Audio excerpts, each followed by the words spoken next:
My husband said, "I'm leaving you for your best friend. I'm happy with her." He took our house in the divorce, but a notary called me. "Your first husband from 2010 died and left you $120 million. But there's one condition." Welcome back, dear listeners. It's Briella again. I'm glad you're here with me. Please like this video and listen to my story till the end and let me know which city you're listening from. That way I can see how far my story has traveled. I used to believe that a quiet life was a happy life. Looking back now, I think I confused the two. And that confusion cost me years I'll never get back. My name is Laura Haynes. I was 42 years old when my world split open like a fault line that had been building pressure for decades. I lived in a 4-bedroom colonial in Naperville, Illinois. The kind of house with a wraparound porch and flower beds that I tended every spring with my own hands. I had a job I was good at, senior acquisitions editor at a mid-sized publishing house in Chicago. I had a husband named Derek, and I had a best friend named Christine. Derek and I had been married for 9 years. We met at a fundraiser for a literacy nonprofit, which, in hindsight, is almost funny, given how illiterate I turned out to be when it came to reading the people closest to me. He was handsome in a reliable, broad-shouldered way. He sold commercial real estate. He remembered anniversaries and fixed leaky faucets and made the bed without being asked. I thought that made him a good man. Christine had been my best friend since our junior year at the University of Illinois. She was the maid of honor at my wedding to Derek. She sat with me in the hospital when my mother had her knee replaced.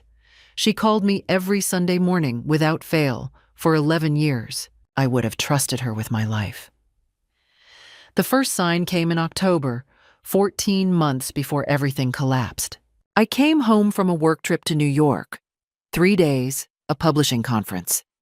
And something in the house felt different. Not wrong, exactly. Just rearranged. The way a room feels when someone has been in it and tried very hard to make it look like they haven't. A throw pillow on the wrong couch. A wine glass in the drying rack when Derek claimed he hadn't been drinking. A faint smell. Something floral, sweet, not mine. I asked him about it. He said his sister had stopped by. His sister lived in Indianapolis and never visited without calling first. I let it go. The second sign came in January. I found a restaurant receipt in Derek's jacket pocket, a place downtown that I'd mentioned wanting to try. He'd gone there for Valentine's Day the year before and said he'd made a reservation. But the receipt was dated a Tuesday in January, a night he'd told me he was working late. The receipt was for 2 people. The wine was a bottle, not a glass. I asked him about it. He said it was a client dinner. He looked me in the eye when he said it. I almost believed him. The third sign was Christine. She had been my constant for so long that I noticed the moment her frequency changed. She started canceling our Sunday calls. Not always. Maybe 1 in 3. And when we did talk, there was something behind her words, a slightly different register, like a singer performing a song she no longer felt. She laughed a beat too late. She asked about Derek in a way that sounded rehearsed. I told myself I was being paranoid. I had a tendency toward anxiety. I knew that about myself, and I had learned over the years to talk myself down from ledges that turned out to be nothing. I was good at rationalizing. Too good. And then came the Tuesday in March. I had left work early with a migraine. I drove home in the gray afternoon, the kind of cold Illinois day that makes the world look like a photograph someone has drained of color. I pulled into the driveway and saw Christine's car parked in front of my house. I thought, she must have stopped by to surprise me. I thought, how sweet. I let myself in through the side door that led to the kitchen. I set my bag down on the counter, and then I heard voices. His voice, her voice, coming from upstairs, from our bedroom, with a particular quality of intimacy that no amount of rationalization in the world could explain away. I stood at the bottom of the stairs, and I did not move for what felt like a very long time. When Derek came downstairs and found me standing there, he didn't pretend. Maybe he was tired of pretending, or maybe he just didn't care anymore. He stood on the last step, and he looked at me with something that wasn't quite guilt and wasn't quite defiance. Something in between, the expression of a man who has already made his decision. "Laura," he said, I'm leaving you for Christine." He paused. "I'm happy with her," he said. "I haven't been happy here for a long time." Christine appeared at the top of the stairs. She didn't come down. I didn't scream. I didn't cry. I stood in my own kitchen, and I felt something leave me. Not heartbreak exactly, but something more structural, like a beam giving way inside a wall. A quiet, internal collapse. What do you say when the two people you trusted most in the world are standing in your house, in your marriage, looking at you like you are the obstacle? I said nothing. I picked up my bag, and I walked back out the side door into the cold. I spent that first night in a hotel 3 miles from my house, a Hampton Inn off the interstate, the kind of place that smells like industrial laundry detergent and other people's bad days. I sat on the edge of the bed, with my coat still on, and stared at the wall until the digital clock read 3:47 a.m. Grief is strange. It doesn't always arrive as sadness. Sometimes it comes as pure clarity, a sudden, almost brutal ability to see everything exactly as it is, stripped of the softening you've been doing for months without realizing it. That night, alone in that room, I wasn't crying. I was counting. I was counting what I stood to lose. The house was the obvious thing. Derek and I had bought it together 8 years ago, but he had contributed 60% of the down payment from a real estate commission windfall early in our marriage. His name was on the deed first. Our mortgage attorney back then had suggested I ensure equal ownership was documented. I had nodded and meant to follow up. I never did. It was one of those small administrative tasks that gets postponed and then forgotten in the routine of a functioning life. Now it sat in my chest like a stone. The joint accounts, approximately $84,000. The investment account, just over $200,000, also jointly held. But Derek had managed it almost entirely and had, I realized, been redirecting his commissions to a separate account for the past 2 years. I had seen statements. I had not examined them closely enough. I had been careless in the way that only people who believe they are safe can be careless. By morning, I had called my office and taken a personal day. I drove to a Starbucks I'd never been to before, not one near our house, not one near Christine's neighborhood, and I sat at a corner table with a yellow legal pad. I wrote down everything I knew, every asset, every account, every piece of property. I drew a line down the center of the page. Left side, mine. Right side, his. Then I drew a third column, the most honest one, and I labeled it disputed. The third column was almost everything. I was afraid. I want to be honest about that. I was not a woman who had navigated divorce court before. I was a woman who edited literary fiction and grew tomatoes in the summer and knew the names of her neighbors' dogs. I did not know what a QDRO was. I did not know how to subpoena bank records. I did not know what marital waste meant as a legal term. But I knew how to research, and I knew how to read, and I knew that the gap between ignorance and knowledge can be closed with enough time and enough willingness to be uncomfortable. The fear did not paralyze me. It oriented me. I made 2 phone calls that afternoon. The first was to my cousin Rachel, who had gone through a contentious divorce in Atlanta 5 years earlier. She didn't offer sympathy. I didn't ask for it. I asked her for the name of the best divorce attorney she had encountered during her proceedings, even if that attorney had been on the other side. She gave me a name, Margaret Osei, a family law attorney in Chicago, with a reputation for being, as Rachel put it, the kind of woman who finds things. The second call I almost didn't make. I sat with my phone in my hand for 10 minutes before I dialed. It was to a number I hadn't used in 12 years, the number of a man named James Whitfield. James had been my first husband. We had married young, divorced young, parted without bitterness. He had moved to Oregon and, last I'd heard, had done well in tech. We exchanged Christmas cards for a few years, and then even that had faded. The call went to voicemail. His voice on the recording was older, but recognizable. I left a message. I said I was going through something difficult and was just thinking of old friends. I didn't know why I called, not really.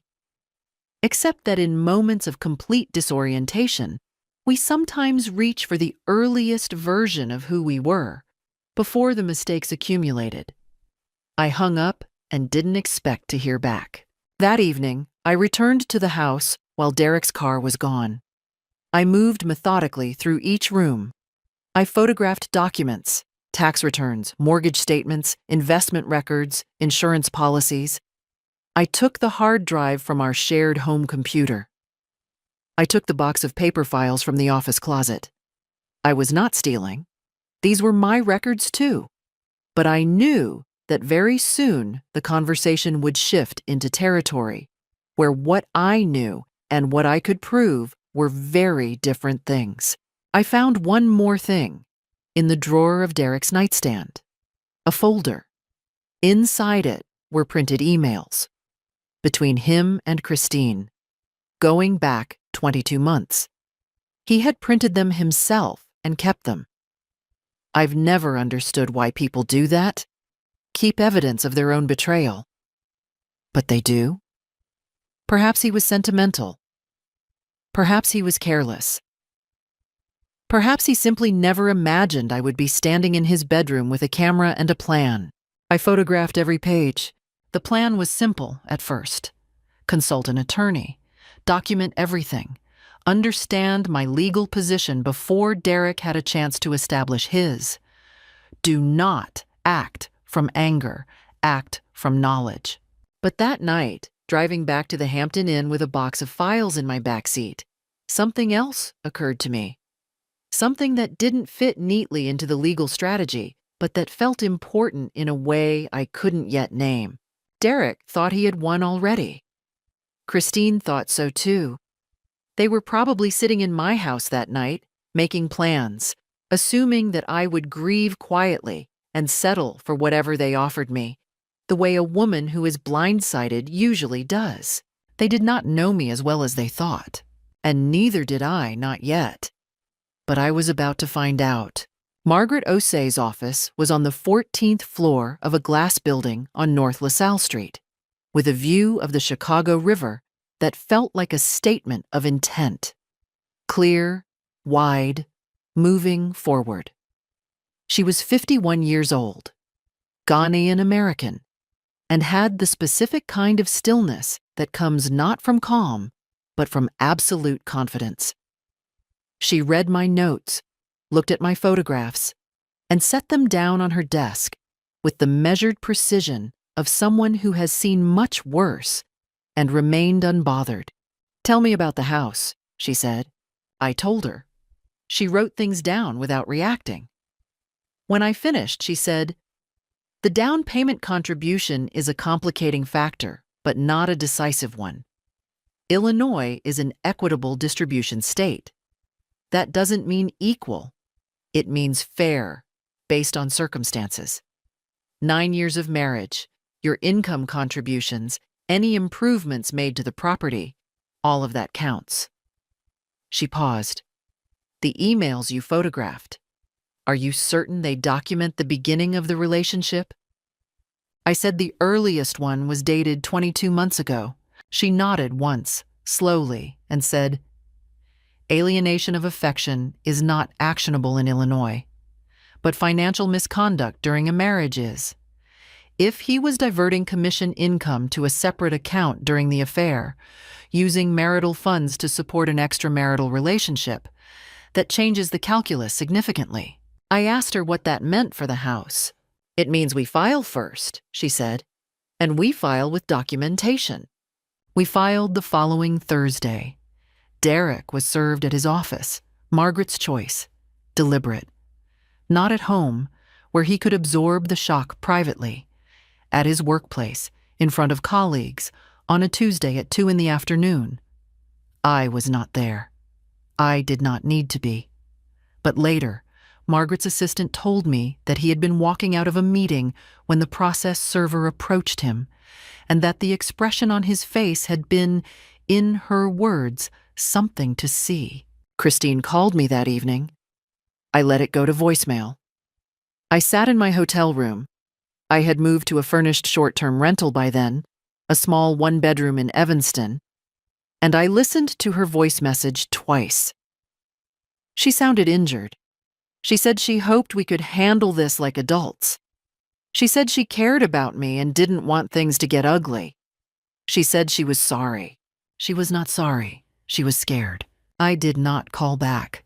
What I didn't know, what I wouldn't know for another 10 days, was that Derek had immediately called a real estate attorney friend of his, a man named Phil Daly, who had handled several of Derek's commercial deals.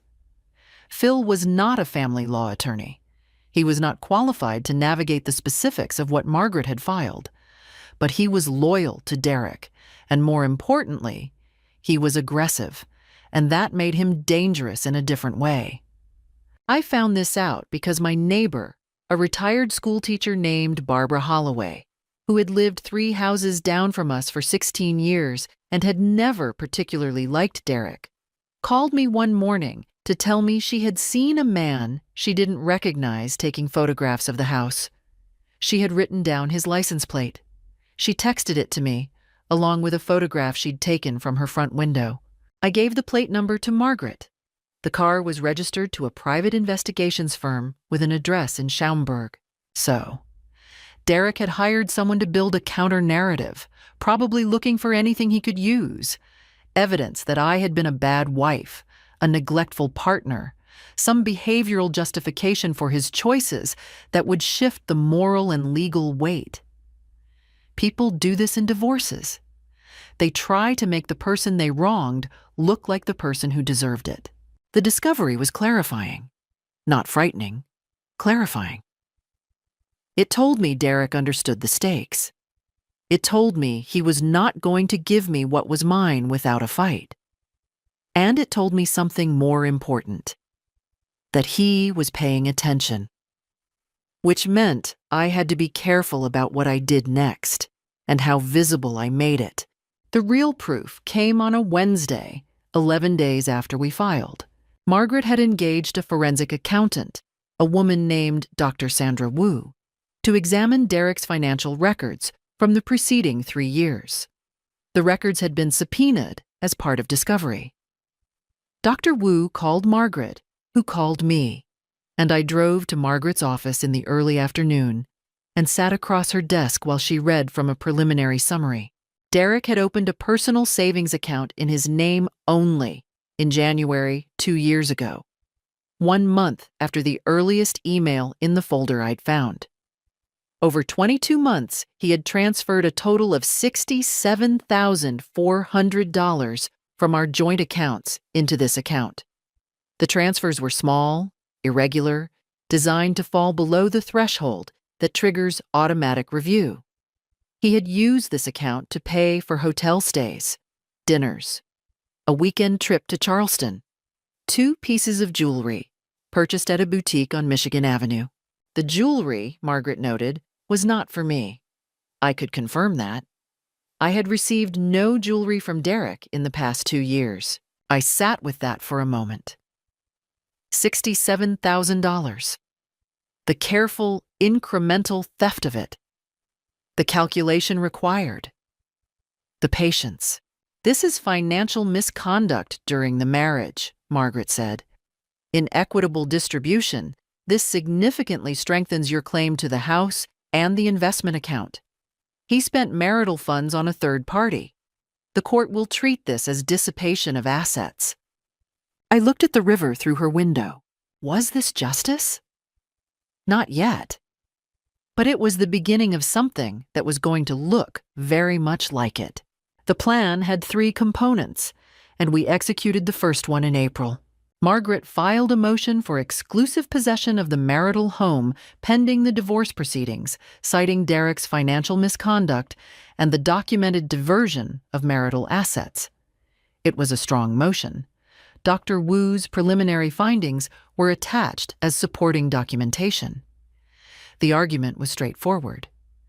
Derek had used the shared home as a venue for the affair and had systematically drained joint accounts to fund it. Allowing him to remain in possession of the property while the case was resolved would constitute ongoing harm. The hearing was scheduled for a Friday morning. Derek arrived with Phil Daly, who had, by then, associated a family law attorney named Roger Marsh into the case. Roger Marsh was the kind of attorney who wore pocket squares and interrupted judges. He was expensive and theatrical, and according to Margaret, largely ineffective in complex financial cases because he confused volume with persuasion. I sat beside Margaret and did not look at Derek. I had decided before the hearing that I would not look at him unless I needed to. Not from hurt. I was past hurt, or at least I had set it aside in the particular functional way that becomes necessary when there is work to be done. I didn't look at him because I didn't want to give him the satisfaction of reading my face. The judge granted temporary exclusive possession to me. Derek's face, when Margaret told me to look up, was the color of old concrete. I moved back into my house the following Tuesday. I stood in the kitchen for a long time after the movers left. The house smelled different. A new candle scent I didn't recognize. Something that wasn't mine. I opened every window, even though it was cold. I washed everything Christine had probably touched. It sounds petty, written down like that. But standing in my kitchen at 10 o'clock in the morning, with the late April air coming through the screens, I felt something returning to me. Something that had been evacuated in that moment on the stairs, and it felt necessary and right to claim the space back, inch by inch. The threat came 9 days later. I was at my kitchen table with a glass of iced tea and a stack of financial documents when my phone rang. Unknown number. I almost didn't answer. I did.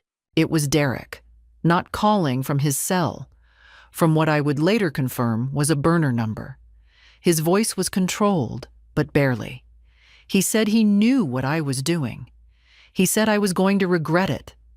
He said I should think very carefully about what I was stirring up, because if this went to full litigation, things were going to come out about me that I wouldn't want people to know. What things? I said. He paused. Then he said that he had a friend, a source, who could speak to my mental health history. He said my doctor visits, my past anxiety treatment, my medication, could all be framed in a way that would make me look unstable. He said a judge would think twice about awarding significant assets to a woman who had been treated for anxiety and depression. I said, "Derek, are you threatening to use my medical history against me in court?" He didn't answer. "Because that would be a very specific kind of illegal," I said. "And I'd like you to know that I'm recording this conversation." I wasn't. I had not been recording it. But Illinois is a one-party consent state, meaning I could record any conversation I was part of legally without telling the other party.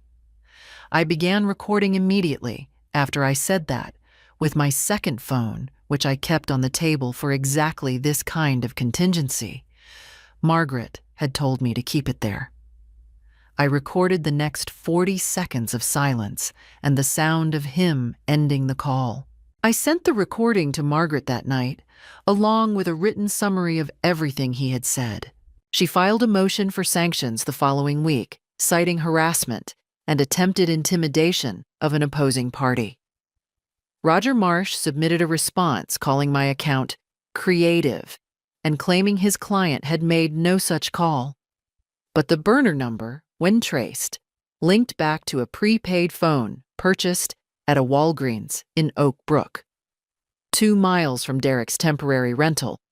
It wasn't conclusive, but it was enough to make the judge look at Derek differently. Christine's intervention came 3 days after that. She showed up at my office building in Chicago, not at my home, where she might have expected me to refuse entry, but at my workplace, as if the neutral ground of a professional setting would give her an advantage. My assistant called me from the lobby. "There's a woman here who says she's your friend, Christine Hale. She says it's urgent." I thought about it for exactly 10 seconds. "Send her up," I said. She sat across from me in my office and she cried. She said she never meant for this to happen.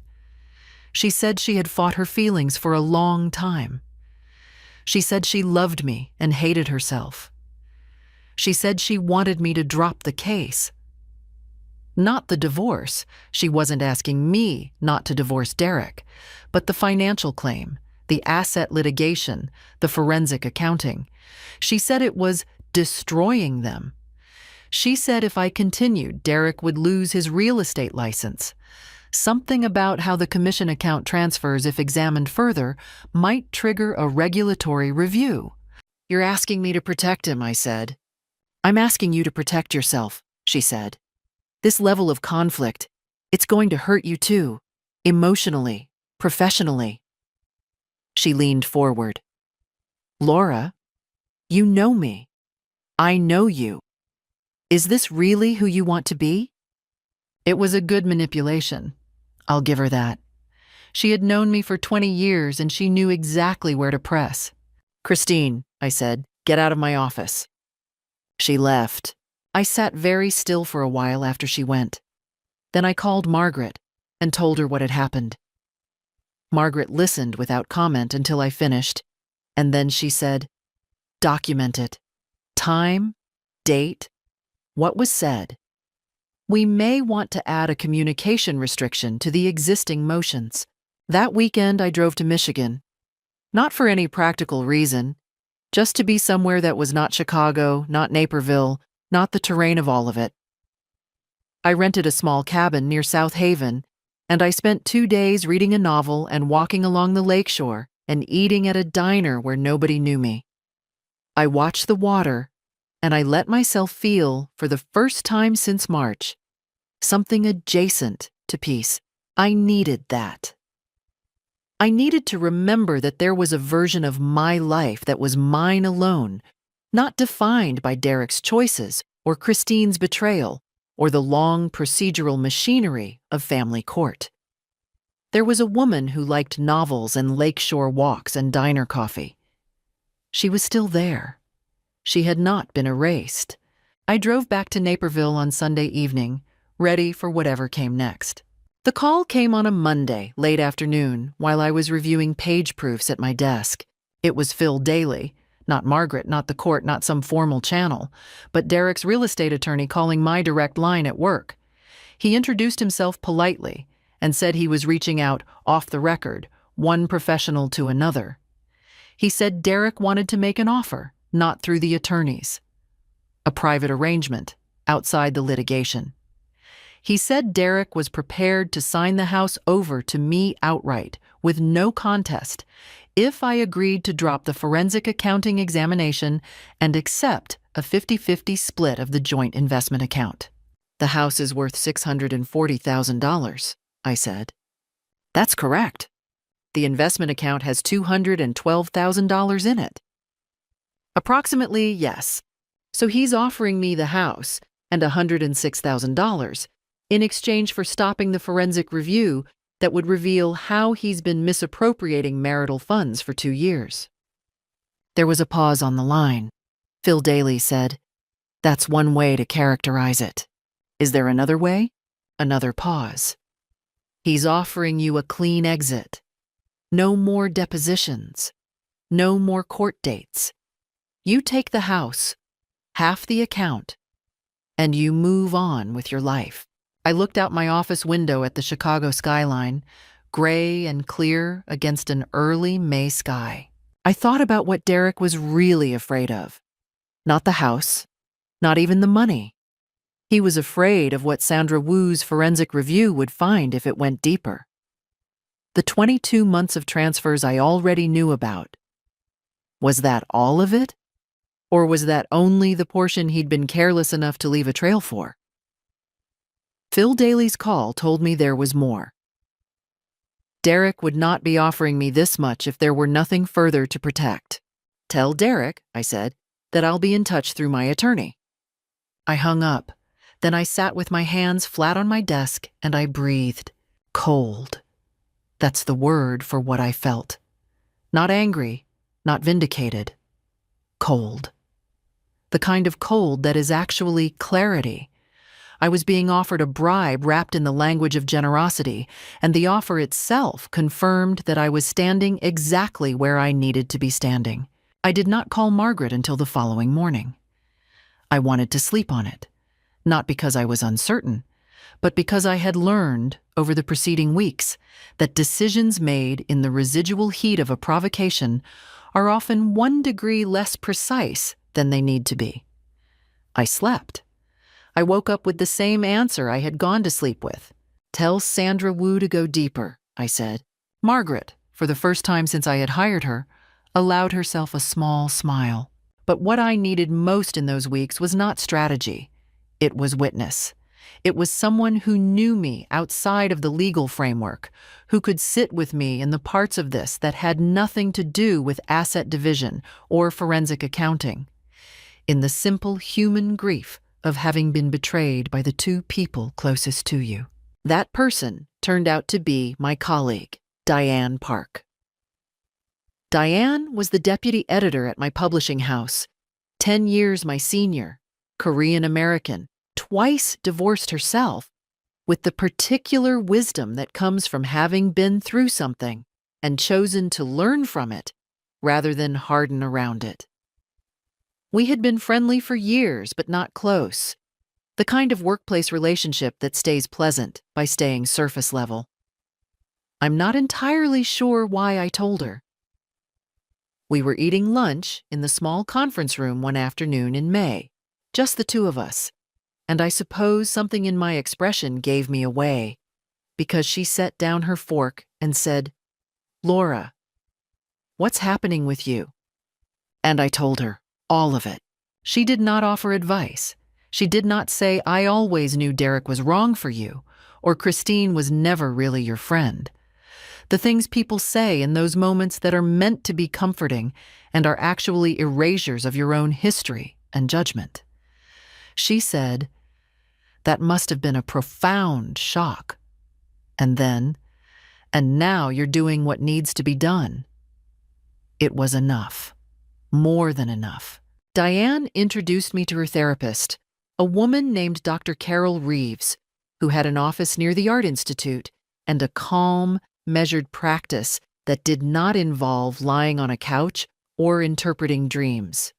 We talked, once a week, about the gap between who I had thought I was, a woman embedded in a safe, understood life, and who I was becoming, which was less comfortable, but more real. Dr. Reeves said something I wrote down and kept. Betrayal doesn't reveal who your enemies are. It reveals who you are when the scaffolding falls. I was also finding, unexpectedly, that people reached toward me when they knew. Barbara Holloway brought over a casserole and sat at my kitchen table for 2 hours telling me about her own first marriage, which I had not known about.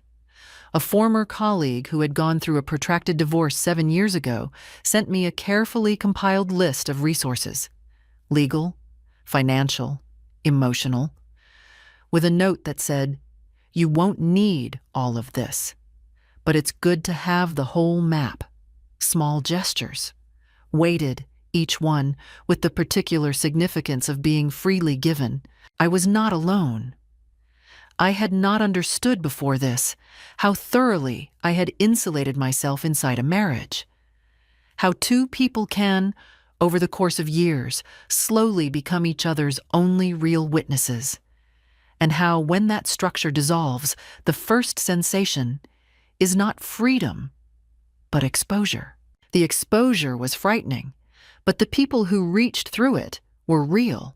I sat in my reclaimed house on a Sunday evening in late May, a glass of wine on the coffee table and Dr. Reeves' notebook on my lap, and I thought, I have more than I thought I had.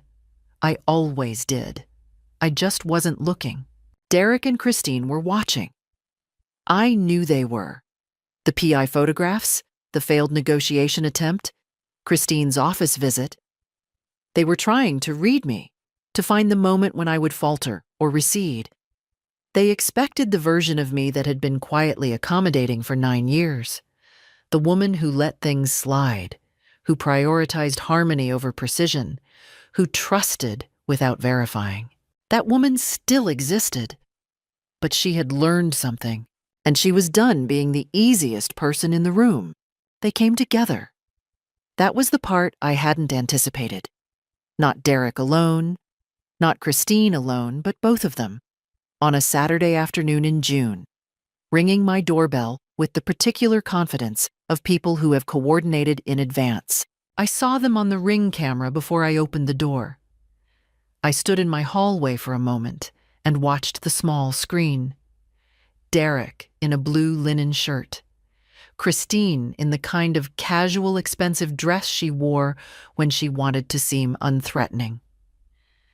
They were standing close together, but not touching, managing their optics, even on a suburban doorstep. I opened the door. "We'd like to talk," Derek said. "Just the three of us. No attorneys." I looked at Christine. She offered me a careful, practiced expression that I recognized from 20 years of friendship. The face she made when she wanted something and was willing to be warm to get it. I had seen that face directed at waiters, at landlords, at her ex-boyfriends. I had never, until recently, understood that I had always been subject to it too. 5 minutes, I said. I didn't step back from the doorway. I let them stand on the porch. Derek spoke first. He said the litigation was damaging both of us. He said court proceedings had a way of escalating costs, financial and emotional, beyond what anyone anticipated at the outset. He said he had made mistakes, serious ones, and he wasn't here to relitigate who was more at fault. He said he wanted to reach an agreement that was fair to both parties and that allowed everyone to move forward. It was a good speech. Measured. Contrite without being specific, which is the safest kind of contrition. Christine went next. She reached out and touched my arm. I let her, though I did not respond to it. And she said, "Laura, I have been thinking about you every single day since March. I know what I did. I know there's no excuse. But you and I have 20 years between us, and I can't believe that has to mean nothing." "What do you want?" I said. Derek and Christine exchanged a glance. Brief, involuntary, the kind of glance that communicates something specific between two people who have been talking at length about the person in front of them. "We want you to consider a different path," Derek said. "We've spoken to a mediator, someone neutral, recommended by both our attorneys. Mediation would allow us to settle the financial questions without a full trial. Faster, less expensive, less," he searched for the word, "destructive." "And Sandra Wu's investigation," I said, "would be paused during mediation." There it was. "So the condition for your sudden interest in fairness," I said slowly, "is that we stop the forensic accounting." "It would be part of the mediation framework," Derek said. "Standard practice." "It's not standard practice," I said. "Mediation doesn't require suspending a forensic accounting engagement. That's something you're asking for specifically." A muscle in his jaw tightened. Christine leaned forward. Laura, think about what this fight is doing to you. The stress, the sleeplessness. Diane mentioned to me that I felt something go cold inside me. Diane, I said. You called Diane. Christine blinked. We're old friends, Diane and I. You called my colleague and asked about me. I was concerned. You were gathering information, I said, about my mental state, about how I was holding up.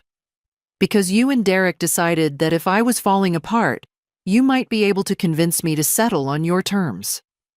Neither of them spoke. I looked at Derek, then at Christine. 20 years of friendship, 9 years of marriage. And here we were, the three of us, on a porch on a suburban Saturday. And all of it had come down to this. They needed something from me, and they had dressed the need in the language of reconciliation. I want you both to leave my property, I said.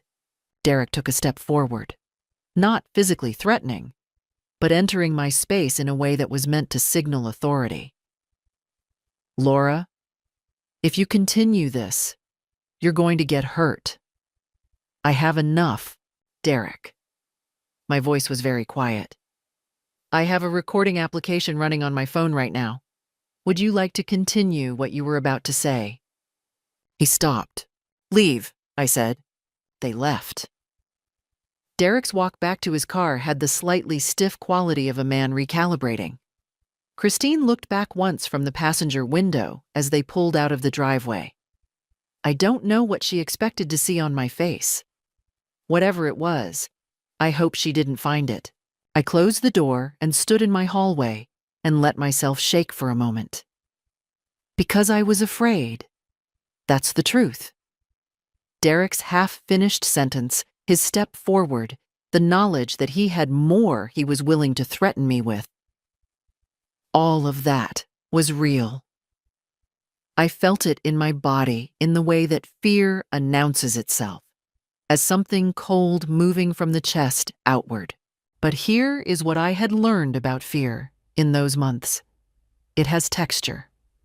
There is the fear that immobilizes, that sends you to a hotel room and keeps you awake until 3:47 a.m. And there is the fear that clarifies, that tells you with absolute precision what is actually at stake. The second kind is not comfortable, but it is useful. I called Margaret from the kitchen. She picked up on the second ring. They came to the house, I said. She was quiet for a moment. Tell me everything. I did. When I finished, she said, I'm going to ask Sandra Wu to work over the weekend. I want the preliminary report filed Monday morning. She paused. Laura, whatever Derek was about to say before you stopped him, he had something, or thinks he does. We need to be ahead of it. I know, I said. Are you all right? I looked around my kitchen. The windows I had opened in April. The familiar light. The house that was mine again. Yes, I said. I am. And I meant it. The preliminary report from Dr. Sandra Wu was filed on Monday, as Margaret had promised. I was in Margaret's office when she walked us through it, a 41-page document that had the neutrally devastating quality of financial truth set down in precise language. Dr. Wu had found the $67,400 I already knew about. She had also found the rest.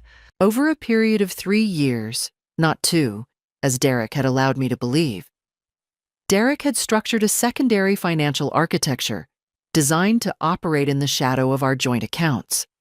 The personal savings account had been the visible portion. But there was also a limited liability company, registered in Delaware, with a name that meant nothing. Halcyon Consulting Group, LLC. It had no clients. It had no consulting work. It had a business checking account into which Derek had been routing a portion of his commercial commissions by listing them as referral fees paid to an independent contractor.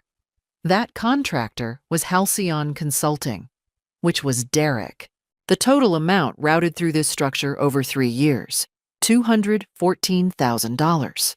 The house, the affair, the threat about my mental health. All of it suddenly had a different context. Derek had not simply cheated on me. He had been constructing an exit for years, methodically and carefully, draining our shared future into a vessel that would survive the divorce as his private asset. The affair had probably accelerated his timeline, but it had not created the plan. The plan was older and colder and far more premeditated than a man who fell in love with the wrong woman. I sat with that for a long time on the drive back to Naperville. The hearing was scheduled for a Thursday in late June. It was framed as a preliminary financial disclosure hearing, procedurally routine, the kind of thing that appears on court dockets between weightier matters. But Margaret had arranged for Dr. Wu to testify, and Roger Marsh, Derek's theatrical attorney, had not anticipated the scope of what was coming. He had prepared to dispute the $67,400 figure, to argue it fell within Derek's discretionary personal spending. He had not prepared for $214,000 and a Delaware LLC. I dressed carefully that morning. Not to perform anything, not strength or beauty or defiance.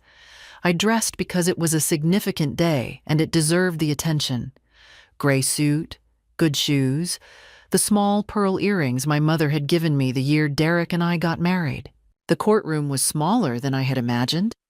I had pictured these proceedings as more cinematic, somehow, when in fact family court is compact and fluorescent and smells faintly of paper and institutional coffee.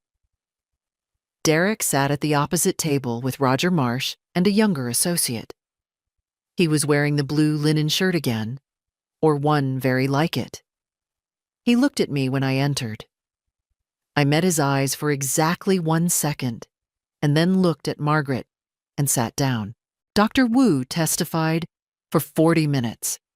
She was methodical, unflappable, and spoke in the kind of precise financial language that is most devastating precisely because it contains no opinion.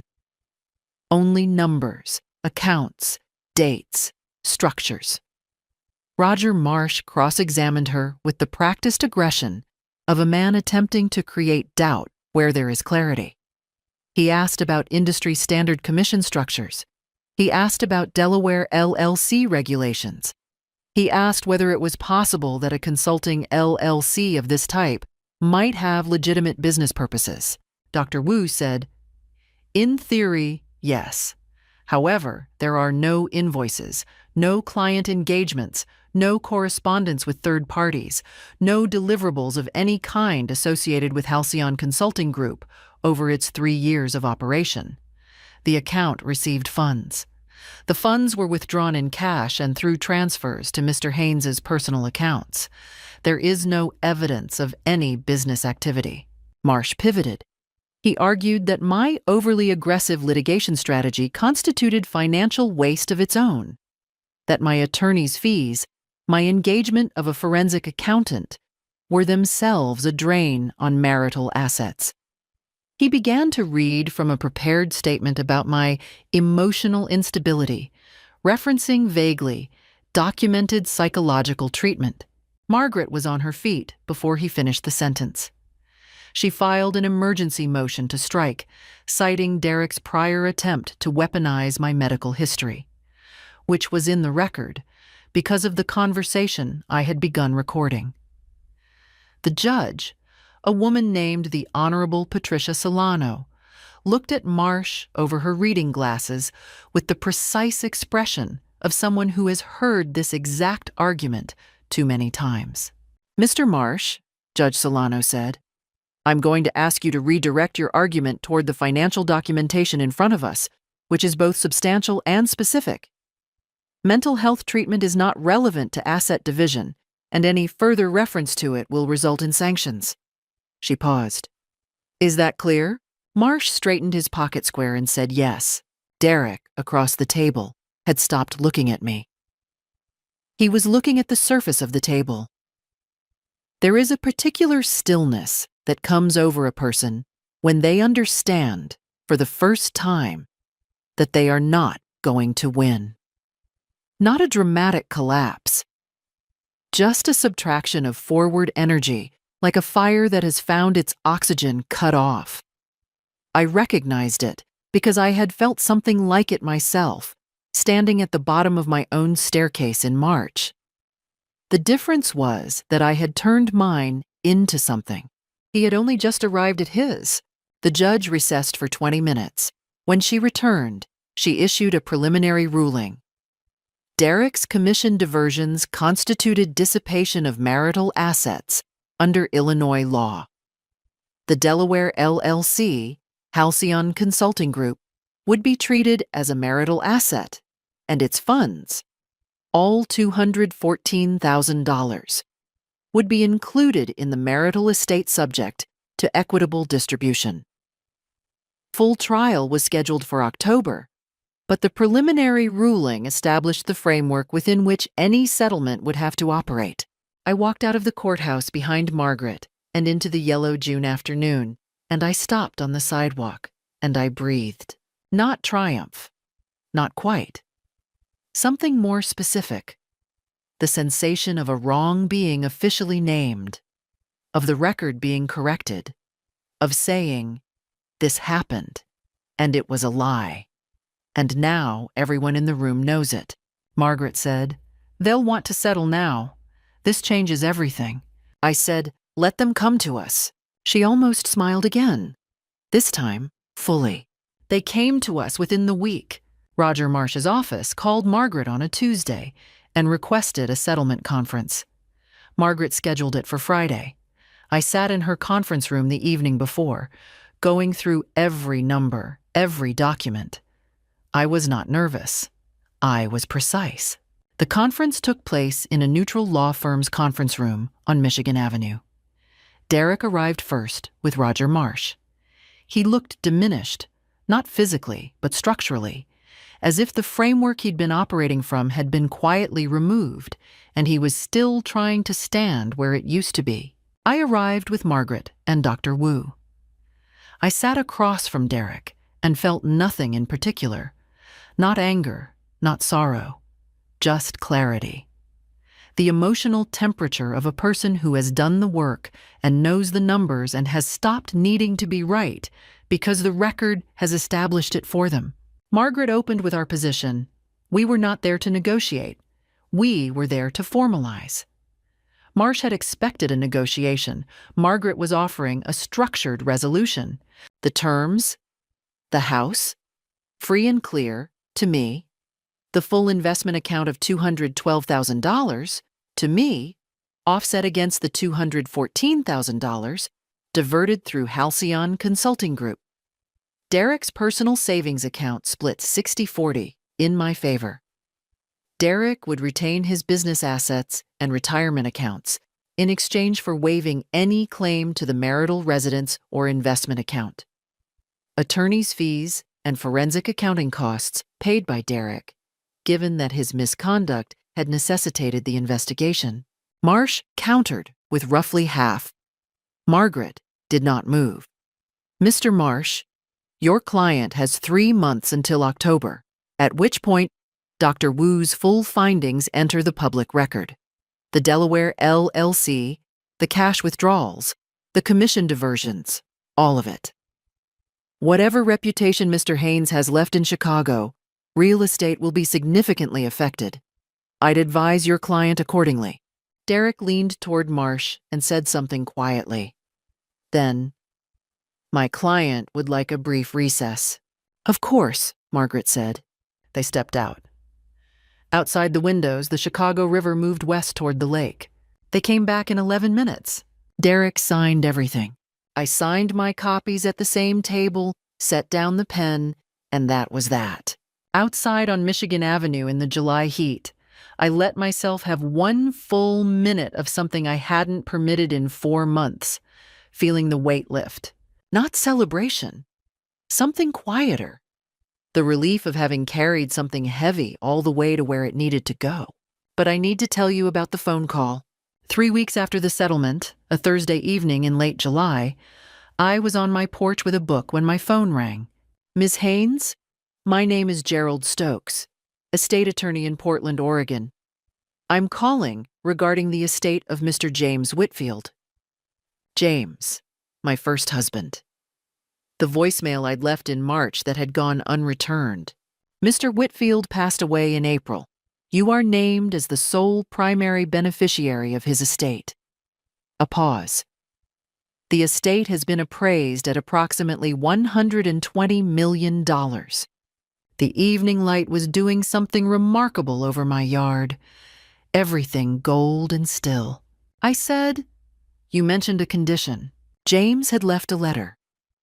His condition was retrospective. The beneficiary had to have faced a significant personal adversity and met it with integrity. He had kept quiet, distant track of my life over the years. He had heard about the divorce. He believed I was the kind of person who would meet it honorably. The condition was not a test to be passed. It was a character already demonstrated, waiting to be acknowledged. I sat on my porch long after the call ended. What do you do when the worst year of your life turns out to be the year someone witnessed you from a distance and believed in you anyway? You sit with it. You let it be large and strange and real, and then you move forward. I quit my job in September. 3 months' notice, clean exit. I had $120 million and a clear sense of what I wanted, and that made the Chicago commute feel like someone else's obligation. I sold the Naperville house in spring. I had reclaimed it, and that was enough. The proceeds went into a foundation named for my mother, the Patricia Haynes Foundation. Legal aid for women navigating divorce without resources. Most women walk into the most adversarial situation of their lives, unable to fight properly, and settle for less than they're owed. By the end of the second year, we'd assisted over 400 women with representation they couldn't have afforded otherwise.